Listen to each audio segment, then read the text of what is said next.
Hi everyone. Social media యుగంలో freedom of speech అనేది చాలా ఇంపార్టెంట్. ఈ విషయానికి మద్దతుగా ఎలాన్ మస్క్ కూడా అనేక సార్లు మాట్లాడాడు. అయితే ఆ ఫ్రీడమ్ ఆఫ్ స్పీచ్ అనేది బార్డర్ లైన్ క్రాస్ చేస్తే దాని పర్యవసనాలు ఎలా ఉంటాయి అనేది రీసెంట్గా మనకి ఇద్దరు యూట్యూబర్స్ ఎగ్జాంపుల్గా నిలిచారు. అందులో ఫస్ట్ వన్ మౌలిక్ టాక్స్.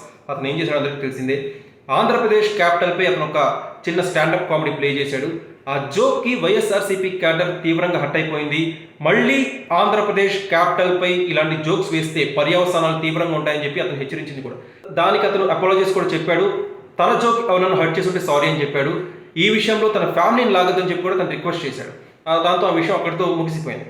దాని తర్వాత బార్బెల్ అలియాస్ సుశాంత్ రెడ్డి అనే యూట్యూబర్ పవన్ కళ్యాణ్ అలానే జనసేన పార్టీ యొక్క గ్రాఫ్ గురించి, ఆంధ్రప్రదేశ్ పాలిటిక్స్ గురించి ఒక చిన్న అనాలిసిస్ వీడియో చేశాడు. ఆ అనాలిసిస్ వీడియోలో special focus on Pawan Kalyan అని చెప్పి తను ఒక 12 నిమిషాలు మాట్లాడాడు. ఆ 12 నిమిషాల్లో పవన్ కళ్యాణ్ ఫెయిల్యూర్స్ గురించి, పవన్ కళ్యాణ్ అసలు ఇన్నేళ్లలో సాధించింది ఏం లేదు, పవన్ కళ్యాణ్ ఒక జీరో, టీడీపీతో పొత్తు పెట్టుకొని పవన్ కళ్యాణ్ ఇంకా దిగజారిపోయాడు అనే విధంగా తాను కొంచెం కాంట్రవర్షియల్ స్టేట్మెంట్స్ పాస్ చేశాడు. అలానే గవర్నమెంట్ ఎవరికి ఉద్యోగ కల్పన చూపించక్కర్లేదు, మీరు చదువుకోలేదా, మీ ఉద్యోగాలు మీరు చూసుకోండి అని చెప్పి కాస్త ఇల్లాజికల్గా మాట్లాడే ప్రయత్నం చేశాడు. ఈ విషయంపై పవన్ కళ్యాణ్ ఫ్యాన్స్ డీప్గా హర్ట్ అయిపోయారు. ఏం మాట్లాడుతున్నావు, అసలు నీ మాటల్లో లాజిక్ ఉందా, అర్థం పర్థం లేకుండా మా లీడర్ని ఎందుకు దిగజార్చే విధంగా మాట్లాడామని చెప్పి పవన్ కళ్యాణ్ ఫ్యాన్స్ తీవ్రంగా హర్ట్ అయిపోయి అతన్ని టార్గెట్ చేస్తున్నారు. రీసెంట్గా సుశాంత్ రెడ్డి ఒక హెచ్ఆర్కి తను H1B రూల్స్ ఫాలో అవ్వట్లేదని చెప్పి పవన్ కళ్యాణ్ ఫ్యాన్స్ మెయిల్ కూడా చేశారు. అలానే immigration rules, H1B immigration rules break చేశాడని చెప్పి Pawan Kalyan fans United States citizenship and immigration services కూడా కంప్లైంట్ చేశారు.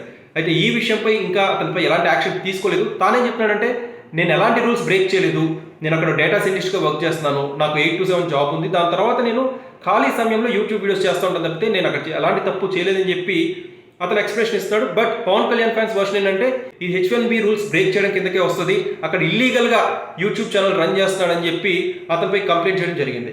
మరి దీనిపై అతను ఏమంటున్నాడంటే, తనపై ఎలాంటి యాక్షన్ తీసుకున్నా తీసుకోకపోయినా తాను మాత్రం ధైర్యంగానే ఉంటాను, నేను ఇలానే వీడియోస్ చేస్తూ ఉంటాను, ఒకవేళ తనకి కెరీర్కి ఇంపాక్ట్ అయ్యి ఉద్యోగం నుంచి తీసేస్తే తను మళ్ళీ ఇండియాకి వచ్చి జాబ్ చేసుకుంటాను తప్పితే నేను ఎవరికి భయపడను అనే విధంగా తను ఒక వీడియో కూడా చేయడం జరిగింది. అలానే మరికొంతమంది ఏమంటున్నారంటే, పవన్ కళ్యాణ్ ఫ్యాన్స్ ఈ విషయాన్ని వదిలేయచ్చు కదా, తన కెరీర్ని, తన చదువుని ఎందుకు అక్కడ ఇంపాక్ట్ చేయడం, క్షమించి వదిలేచ్చు కదా అని చెప్పి కొంతమంది పవన్ కళ్యాణ్ ఫ్యాన్స్ని రిక్వెస్ట్ చేయడం కూడా మనం చూస్తున్నాం సోషల్ మీడియాలో. సో ఓవరాల్గా present Pawan Kalyan fans versus బార్బెల్ సపోర్టర్స్గా సోషల్ మీడియాలో పెద్ద డిబేటే జరుగుతోంది. పవన్ కళ్యాణ్ ఫ్యాన్స్ ఏమంటున్నారంటే, 2019లో దీనికంటే పెద్దదే చూసాము మేము, కత్తి మహేష్, శ్రీరెడ్డి లాంటి వాళ్ళు పవన్ కళ్యాణ్ని ఏ రేంజ్లో అటాక్ చేశారో చూసాము, వాళ్ళనే తట్టుకున్నాం, సుశాంత్ రెడ్డి ఇలాంటి వాళ్ళని మేము ఫేస్ చేయడానికి సిద్ధంగా ఉన్నాం, ఫ్యూచర్లో ఇలాంటి వాళ్ళు ఇంకా చాలామంది వస్తారు యూట్యూబ్ ఛానల్స్ వాళ్ళు, వాళ్ళందరినీ కూడా ఇదే రేంజ్లో ఫేస్ చేస్తాం, ఇదే రేంజ్లో రిటార్ట్ చేస్తాం అని చెప్పి పవన్ కళ్యాణ్ ఫ్యాన్స్ అంటారు. సో ఓవరాల్గా ఈ విషయంపై మీరేమనుకుంటున్నారో కామెంట్ సెక్షన్లో పంచుకోండి.